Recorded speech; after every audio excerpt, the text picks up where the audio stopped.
Chapitre sur les nombres complexes en terminale S, vidéo sur l'essentiel du cours, l'essentiel de ce qu'il faut savoir. Donc là, on aborde un chapitre très important du cours de terminale qui concerne donc de nouveaux nombres que l'on appelle complexes. L'idéal, c'est de commencer assez tôt dans l'année ce chapitre afin de pouvoir s'habituer à ces nombres progressivement durant l'année, s'habituer aussi à faire des calculs avec ces nombres afin d'acquérir des réflexes de calcul. Ce chapitre est assez long, il y a beaucoup de choses à voir en ce qui concerne les propriétés, qui sont souvent assez proches d'ailleurs des propriétés sur les nombres réels, et on va voir aussi beaucoup d'applications qui permettront de faire de la géométrie en calculant, en passant par les nombres complexes. Introduisons d'abord les nombres complexes en se posant la question comment résoudre l'équation x carré est égal à moins 1. Est-ce qu'il existe un nombre tel que au carré on est moins 1? Eh bien dans R, il n'y a pas de solution. On sait qu'il n'y a pas de nombre réel tel qui au carré donne moins 1. Eh bien pour résoudre ce genre d'équation, on va introduire donc un nouvel ensemble de nombres, celui qu'on appelle l'ensemble des nombres complexes, que l'on note C comme ça. Et cette équation a une solution que l'on va noter I. Donc I, c'est le nombre qui au carré donne moins 1. I étant un nombre complexe.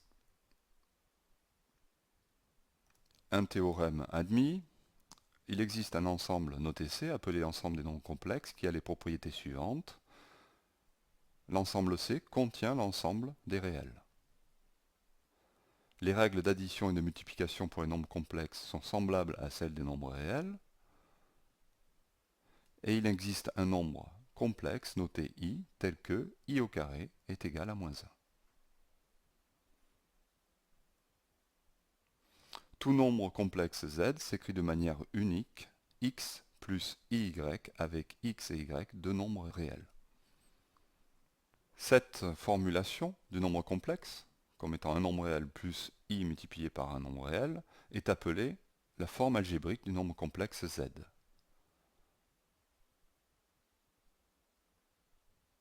On peut, au lieu d'utiliser x et y, on peut très bien utiliser a et b. Où a ou x donc, seront appelés la partie réelle de z, notée RE de z, et petit b, ou y, est la partie imaginaire de z, notée IM de z. Donc vous voyez, il y a tout un nouveau vocabulaire lié au nombre complexe. Donc un vocabulaire aussi spécifique à cette forme algébrique.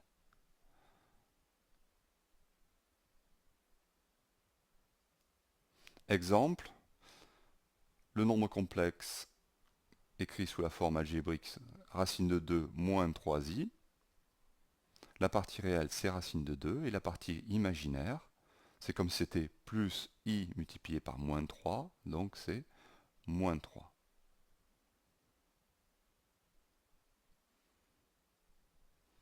Conséquences et vocabulaire, si a, qui est la partie réelle du nombre complexe, est nul, alors z est de la forme i fois b, eh bien c'est ce qu'on appelle un imaginaire pur. Si b, c'est-à-dire la partie imaginaire, est nulle, alors z est égal à a, c'est un nombre réel. Et donc on voit bien qu'il y a les nombres réels dans les nombres complexes. Une propriété, deux nombres complexes sont égaux s'ils ont la même partie réelle et la même partie imaginaire. Z qui est a plus ib et z' qui est a' plus ib', eh bien ces deux nombres sont égaux, équivaut à a est égal à a' et b est égal à b'. en particulier, donc si z est égal à 0, ça veut dire que a est égal à 0 et b est égal à 0. Donc les règles d'addition et de multiplication sont les mêmes dans C que dans R. Donc quand on va faire des calculs, on va garder les réflexes de l'addition et de la multiplication dans R, mais à la différence que lorsque l'on aura i carré, on va remplacer i carré par moins 1. Donc ça, il faut le garder dans un coin de sa tête, vraiment en avoir conscience, et dès que dans un calcul on tombe sur i carré, on le remplace par moins 1. Exemple, cette identité remarquable, a plus b facteur de a moins b est égal à a carré moins b carré. Si je prends a plus ib facteur de a moins ib, eh bien donc je conserve l'identité remarquable. Le a c'est a et le b en fait c'est ib. Donc j'ai a au carré moins ib au carré. A au carré c'est a au carré. ib au carré c'est ib fois ib. Donc c'est i au carré fois b carré. Et i au carré c'est moins 1. Avec le moins qu'il y a là, ça donne plus. Donc ça, je ne l'oublie pas. C'est pour ça que je vais le garder tout le temps, ici, en haut de la page, pour ne pas l'oublier. On sait ce que c'est que l'inverse d'un nombre réel. Que va être l'inverse d'un nombre complexe? Dans R, l'inverse de x, c'est le nombre réel qui multiplié à x donne 1. Bien. Ici, donc en utilisant cette identité remarquable, on écrit, c'est équivalent à, en divisant par a carré plus b carré des deux côtés, avec a et b non nuls, c'est-à-dire z différent de 0.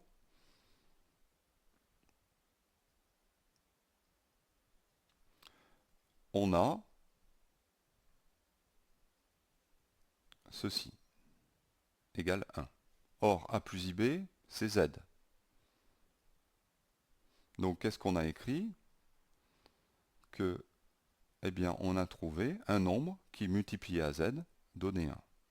Et ce nombre, c'est l'inverse de z. Donc ici, on a l'écriture, la forme algébrique de l'inverse.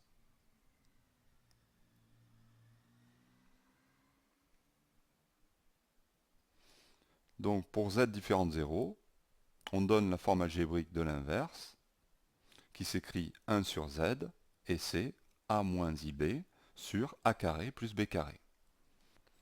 Maintenant qu'on a défini l'inverse, on définit le quotient de z' de z par z comme étant le produit de z' par l'inverse de z, comme dans le cas des réels.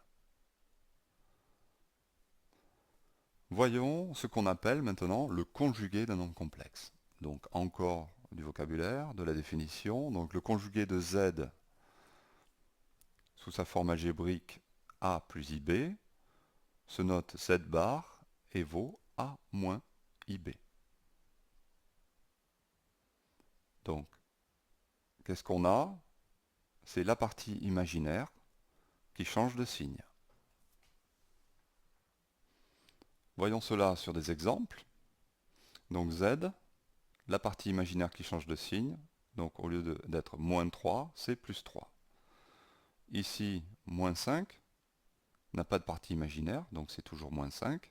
Et 3i, c'est la partie imaginaire, puisque la partie réelle c'est 0, comme si c'est 0 plus, donc ça devient moins 3i. Donc on change juste le signe de la partie imaginaire. Et du coup, on peut écrire que l'inverse d'un nombre complexe, c'est égal au conjugué de z sur a carré plus b carré.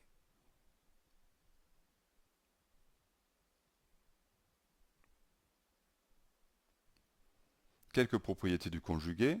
La première, c'est que le conjugué du conjugué, ça redonne z. Hein, l'opposé de la partie imaginaire, on retombe sur la partie imaginaire. Deuxièmement, la somme de z plus z bar, comme les parties imaginaires sont opposées, donc la somme les élimine et il reste que les parties réelles et 2 fois la partie réelle de z. Si on fait la différence z moins z bar, à ce moment-là, les parties réelles qui sont les mêmes, donc s'annulent et il reste 2 fois i, la partie imaginaire.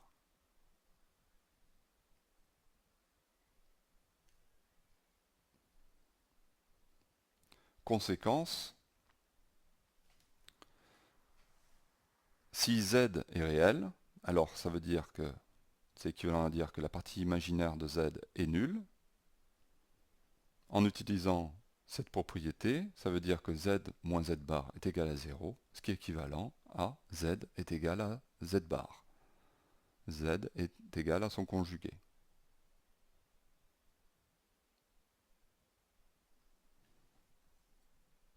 Donc ça peut être une propriété importante à retenir lorsque l'on veut que z soit réel. Z imaginaire pur, on a le même style de relation, équivaut à partie réelle égale 0. Donc on utilise cette propriété. Donc ça veut dire que z plus z bar est égal à 0. Donc ceci sera une bonne traduction de z imaginaire pur. Donc ça, il faut le garder en mémoire. Si vous faites une fiche, il faut le marquer sur votre fiche. Autre propriété, propriété de distribution du conjugué pour toutes les opérations. Pour la somme, le conjugué de la somme, c'est la somme des conjugués. Le conjugué du produit, c'est le produit des conjugués. Ainsi, le conjugué de z puissance n, n'oubliez pas que z puissance, un nombre entier, c'est en fait un produit. Donc, vu qu'on peut distribuer, alors ça donne le conjugué de z puissance n. Le conjugué de l'inverse de z, c'est l'inverse du conjugué. Et le conjugué du quotient, c'est le quotient des conjugués. Donc, le conjugué se distribue pour toutes les opérations. Et on arrive à une relation importante. Si on fait z fois z bar, c'est donc a plus ib facteur de a moins ib. Et on a vu tout à l'heure que ceci, c'était a carré plus b carré. Donc ça aussi, c'est à retenir.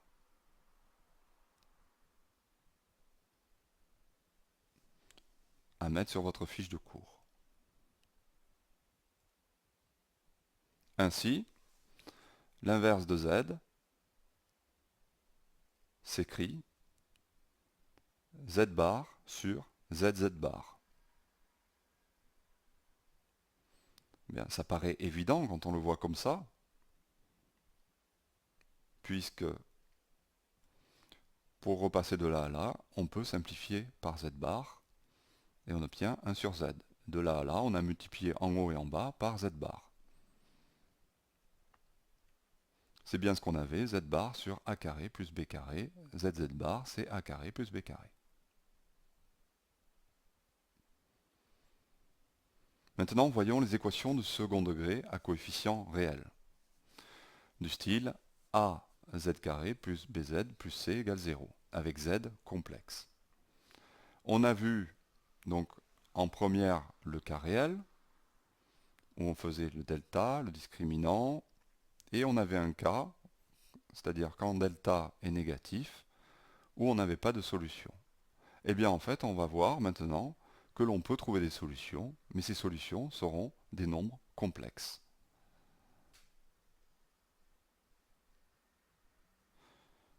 Donc on calcule le delta de la même façon.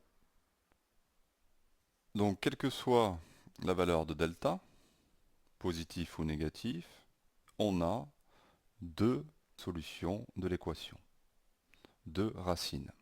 qui sont de la forme comme dans le cas réel, c'est-à-dire moins b plus ou moins racine de delta sur 2a. Sauf que ici, la racine, ça va être la racine carrée complexe,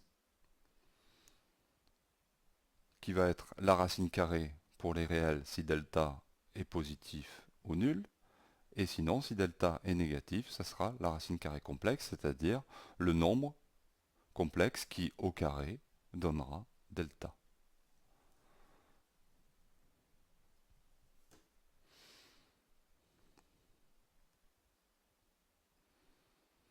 Donc, ici, ça, le symbole racine carrée, celui-là, on le garde que pour les réels positifs. Donc, c'est pour ça que ici, j'applique racine de, qui est, je considère, donc c'est une racine complexe, je rappelle, c'est le nombre complexe qui, au carré, va donner delta.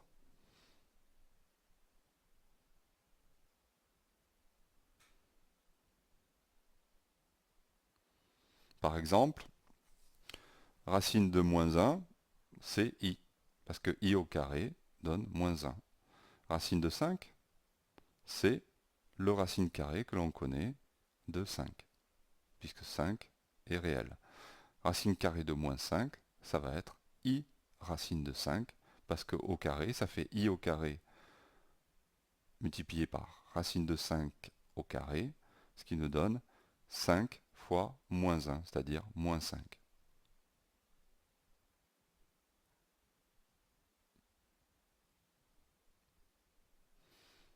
Le cas particulier où delta est égal à 0, alors la racine carrée de delta, c'est 0. Et à ce moment-là, les deux solutions sont confondues et valent moins b sur 2a.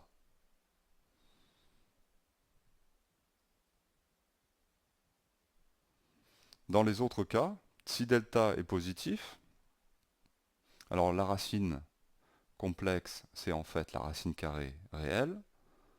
Donc on va écrire ceci. On retrouve le résultat que l'on avait vu en première. Si delta est négatif, par exemple delta est égal à moins 3, alors tout de suite on pense que moins delta c'est 3, et la racine complexe de delta, on va pouvoir l'écrire. On sait forcément qu'il va intervenir un i, ça va être un imaginaire pur, donc ça va être i racine de 3. En fait, i racine de moins delta, puisque delta est négatif. Donc on va pouvoir écrire les solutions moins b plus ou moins i racine de moins delta sur 2a. Là, ici, c'est racine carrée, puisque moins delta est un nombre positif. Donc je peux écrire le racine carrée des réels. Donc en général, si delta est négatif, alors la racine complexe de delta est égale à i racine carrée réelle de moins delta. Et donc on a ceci comme écriture des racines des solutions complexes.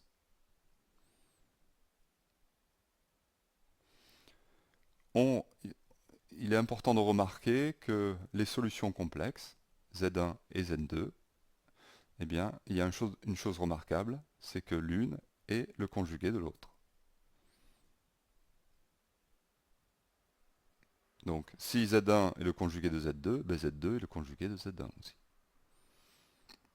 En effet, on le voit ici. Qu'est-ce qui change? C'est le signe de la partie imaginaire. Donc, l'une est le conjugué de l'autre. Propriété. Dans R, dans les réels, on ne pouvait pas, à chaque fois, factoriser ce polynôme de second degré. On ne pouvait pas quand le delta était négatif. Alors que maintenant, quelle que soit la valeur de delta, on a deux racines, donc on peut factoriser en écrivant que le polynôme est égal à a. Alors ça, il ne faut pas l'oublier. A, c'est le coefficient devant le z carré. Donc c'est a, facteur de z moins z1. la première solution, facteur de z moins z2.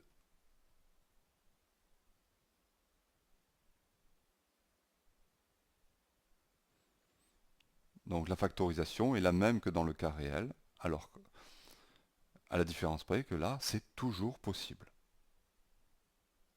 Comment va-t-on pouvoir représenter sur un plan les nombres complexes? Eh bien, on va munir le plan d'un repère orthonormé, OUV. Un point M a pour coordonnées dans ce plan X et Y. On va dire qu'au point M de coordonnées XY correspond une affixe, et l'affixe, ça va être le nombre complexe X plus I, Y. Donc à un point M correspond une affixe X plus I, Y, où X et Y sont les coordonnées de M. Du coup, le vecteur U a pour affixe 1 et le vecteur V a pour affixe I. Par exemple, le point de coordonnées 2, 3 a pour affixe le nombre complexe 2 plus 3i. Ici, on a l'axe des imaginaires purs. Un point sur cet axe, par exemple 2i. Ici, on a l'axe des réels. Ici, on a représenté un point M d'affixe 4, réel.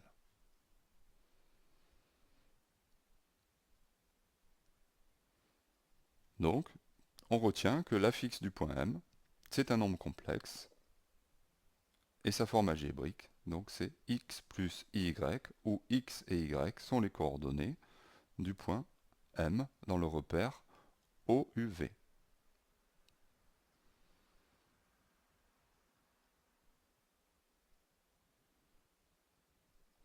L'affixe du point M, on peut aussi le noter Z indice M.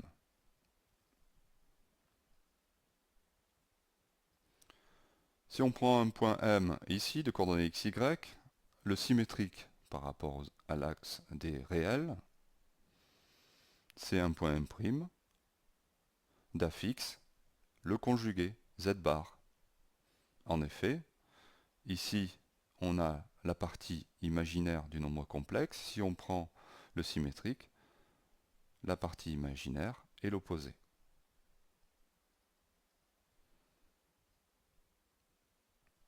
Donc on a une représentation géométrique du conjugué.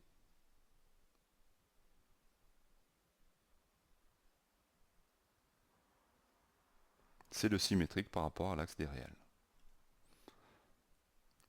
Maintenant, un point M de coordonnées x, y qui a pour affixe x plus y, le vecteur OM a aussi pour affixe, comme il a pour coordonnées x et y, il a aussi pour affixe x plus y. Cas général, un vecteur W de coordonnées A, B a pour affixe A plus IB. Un vecteur Mn d'origine M et de fin N, mais ce vecteur Mn a pour affixe tout simplement Zn moins Zm. Extrémité moins origine. Zm moins Zm, où Zn et Zm sont des nombres complexes.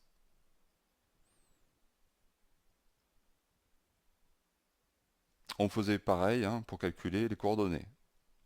Fin moins origine. Et là, c'est pareil.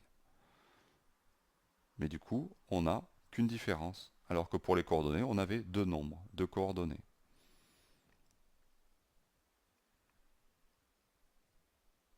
Ici, la démonstration. Voilà avec les coordonnées. Si on a les coordonnées ici, on peut l'écrire. On peut écrire l'affixe du vecteur. Et donc, en modifiant la forme, on tombe sur notre propriété. Exemple. soit A et B d'affixes respectifs 2 moins 3i et moins 1 plus 2i. Alors l'affixe du vecteur AB, c'est ZB, l'affixe de B moins l'affixe de A, c'est-à-dire ceci moins ceci. Si on fait le calcul, ça fait moins 1, moins 2, ça fait moins 3.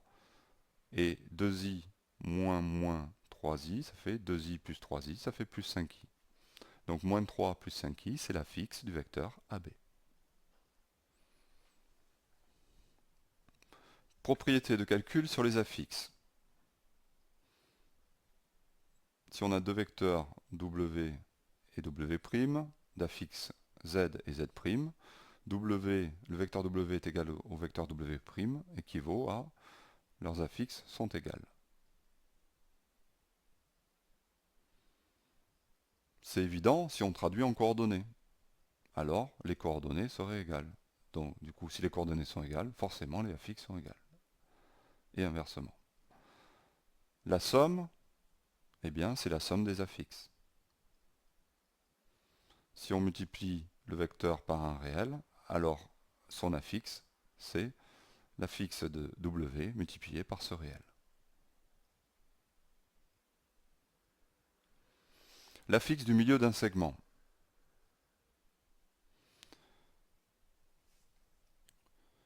Vu que les affixes sont liés à des vecteurs, donc on va caractériser le milieu par rapport à des vecteurs. Donc ici on a une relation vectorielle qui caractérise le milieu. 2 vecteur AI est égal à vecteur AB. On traduit ceci, donc c'est équivalent avec les nombres complexes. AI a pour affixe ZI moins ZA. Donc, et AB c'est ZB moins ZA. Donc on a cette relation. On développe, donc on a cette relation. On isole ZI, ce qui nous donne ZI est égal à ZA plus ZB sur 2, ce qui est la moyenne des affixes. C'est pareil avec que ce que l'on faisait avec les coordonnées. On faisait la moyenne des abscisses et la moyenne des ordonnées. Et bien là, c'est directement la moyenne des affixes. Bien. Dans un repère orthonormé, on a une notion de distance. Donc maintenant, on va parler de distance. Le module, ici, un point M, d'affixe Z, eh bien, le module de Z, ça va être la distance de O, l'origine du repère, à M, ici. Évidemment, c'est un repère orthonormé, donc ici on a un angle droit, ici aussi c'est un rectangle, ici. Donc là c'est un triangle rectangle, et donc on peut utiliser Pythagore, et on a que le module de Z est égal à racine de x carré plus y carré. Ou encore que le module de Z au carré, ou encore que le module de Z au carré est égal à x au carré plus y carré, ou encore que le module de Z au carré est égal avec le conjugué à Z, Z bar. Encore une relation importante ici.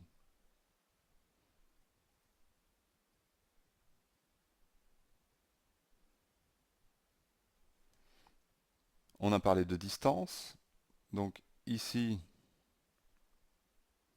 on a aussi un angle. Bien. Eh bien, on va parler l'argument de Z est une mesure en radians de l'angle orienté UOM. Argument de Z noté comme ceci est égal à l'angle orienté UOM est égal à delta. Delta modulo de pi. C'est-à-dire plus de kpi. Quelques propriétés du module et de l'argument. Donc avec Z non nul. Vu que Z bar, le conjugué, c'est le symétrique par rapport à l'axe des réels, alors l'argument, c'est l'opposé. L'argument de Z bar est égal à moins l'argument de Z. le module de z est égal au module de z bar. La distance ici est égale à celle-ci. Et c'est égal aussi, si on prend le symétrique par rapport à O, au module de moins z. À ce moment-là, on voit que le module se comporte, quand il y a un moins, comme une valeur absolue. On a aussi donc le résultat que l'on a obtenu au début avec le conjugué. L'argument de z bar c'est égal à moins l'argument de z. Et quant au symétrique par rapport à O, l'argument de moins z, c'est en fait l'argument de z plus pi.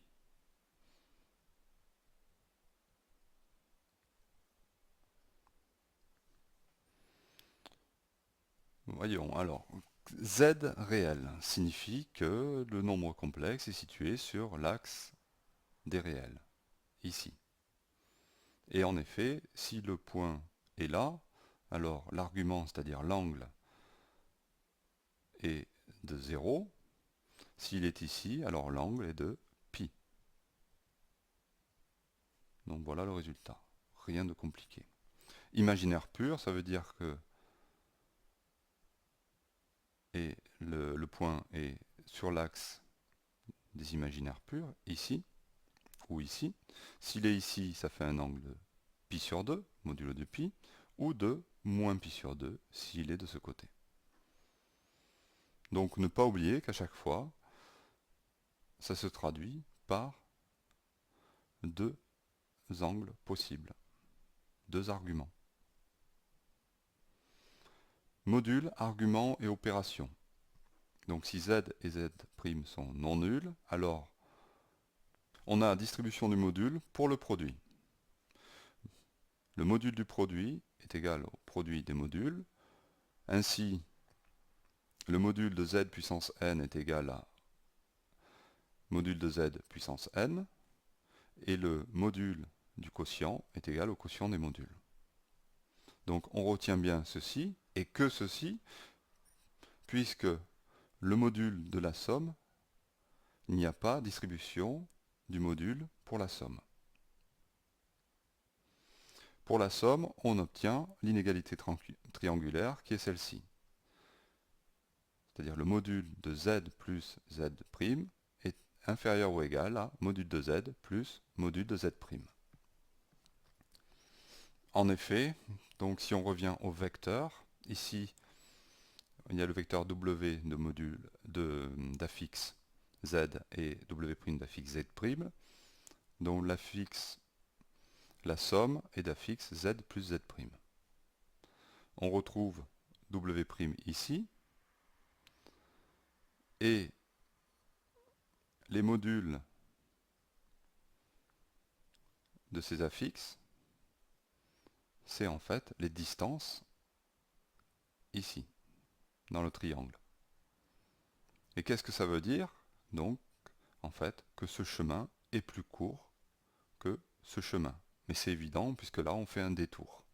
Voilà exprimé en langage mathématique la constatation simple que le chemin le plus court est en ligne droite.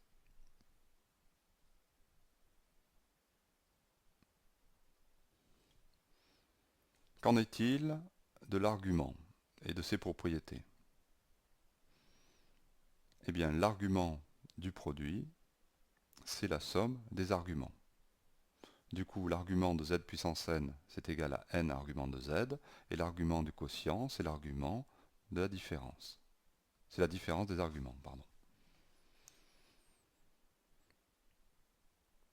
Donc, on a ici une propriété. Pour le module, on a une propriété. Eh bien, ces deux propriétés, on les retrouvera plus facilement quand on verra plus loin la notation exponentielle. Qu'est-ce qu'on appelle forme trigonométrique d'un nombre complexe pour z non nul? Eh bien, regardons. Mz, donc ici on a le module, là l'argument, donc ici un triangle rectangle, donc là c'est, ici c'est z cosinus θ, et là c'est z sinus θ. Ainsi, on peut écrire que z est égal à module de z cosinus θ plus i z sinus θ. En mettant en facteur le module de z, on obtient cette relation en fonction du module et de l'argument.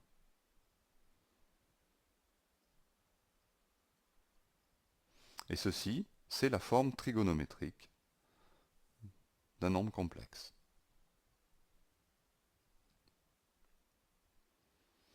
Propriété, deux nombres complexes sont égaux équivaut à dire que les modules sont égaux et les arguments sont égaux. Comme dans le cas de la forme algébrique où on disait que les parties réelles étaient égales et les parties imaginaires aussi, eh bien là, c'est pareil avec le module et les arguments.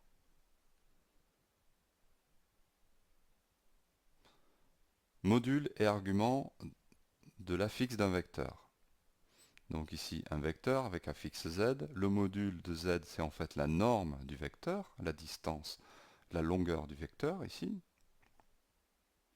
Et l'argument de z, ça va être l'angle orienté u du repère UV au UV, donc l'angle UW. Pour un vecteur AB, donc son module, l'affixe c'est ZB moins ZA, le module de Z c'est le module de ZB moins ZA, c'est la longueur AB, c'est la norme du vecteur AB.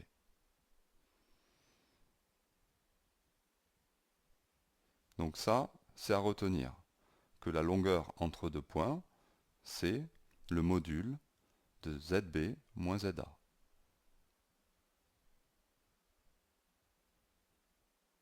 Ou ZA moins ZB d'ailleurs.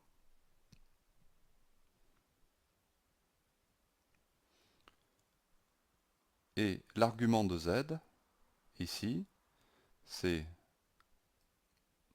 l'angle orienté UAB, c'est-à-dire l'argument de ZB moins ZA.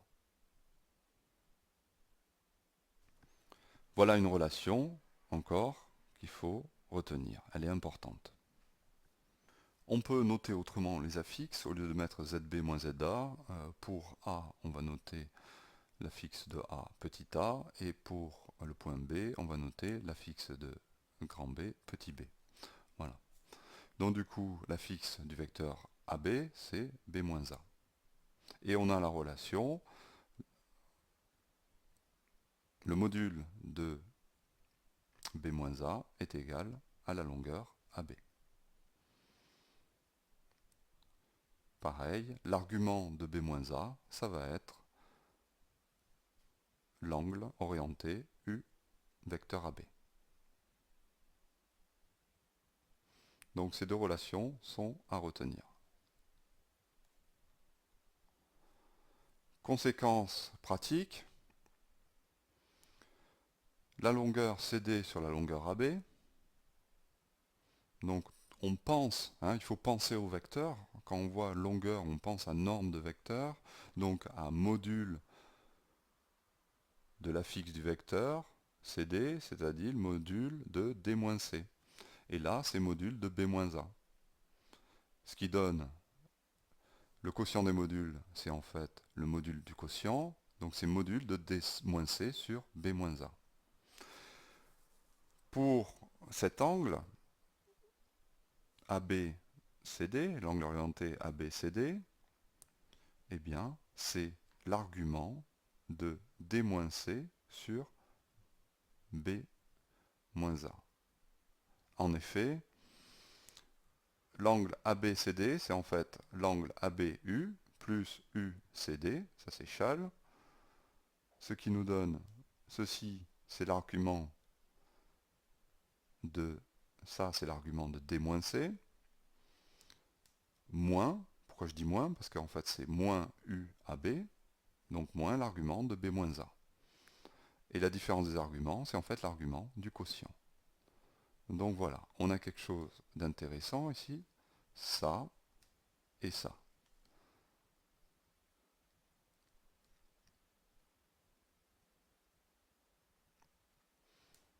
Donc regardez ce quotient ici, d-c sur b-a.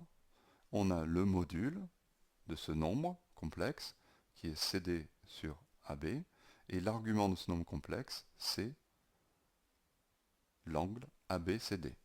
Pourquoi j'insiste? Parce que si on a dans un exercice donc un quotient comme ça de nombres complexes, il faut penser tout de suite à, si on a en plus l'argument donc à un angle orienté, et si on a le module à un quotient de distance. La notation exponentielle. Eh bien, c'est tout simple. Si on note exponentielle de iθ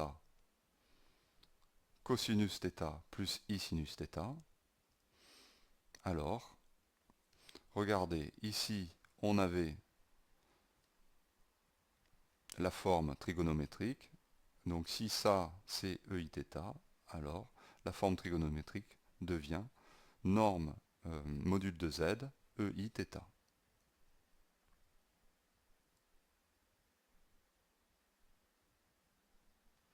Donc tout nombre complexe s'écrit R, le module du nombre complexe, c'est-à-dire un nombre réel, multiplié par E, I, θ. Iθ étant en exposant ici.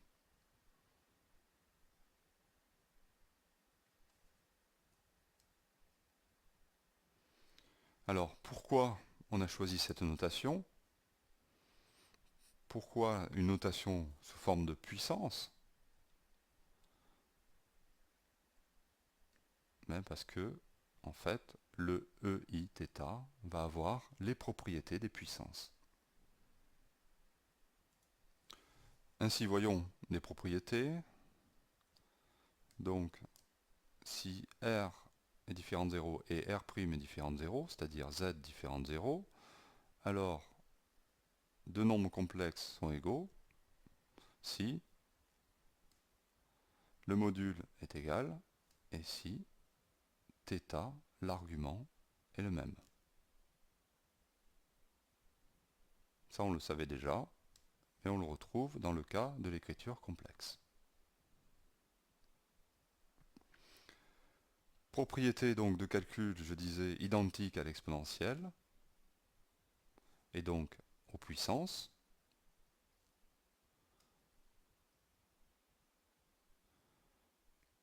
E exposant, donc ici, le produit de deux exponentielles, ça donne l'exponentielle de la somme. Donc l'exponentielle puissance n, c'est exponentielle inθ. L'inverse de l'exponentielle, c'est e moins iθ. Et le quotient de l'exponentielle, c'est e i θ moins θ'.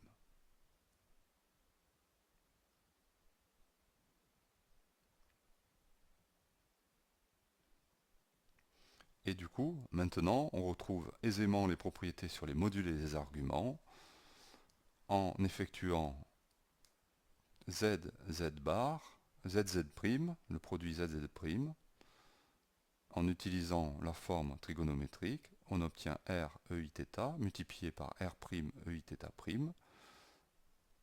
Donc on a r fois r' et eiθ fois eiθ' qui est en fait eiθ plus θ'. Ainsi, le module de z, z', c'est r, r'.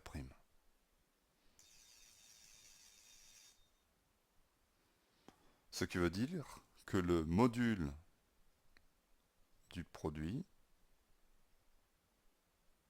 est le produit des modules.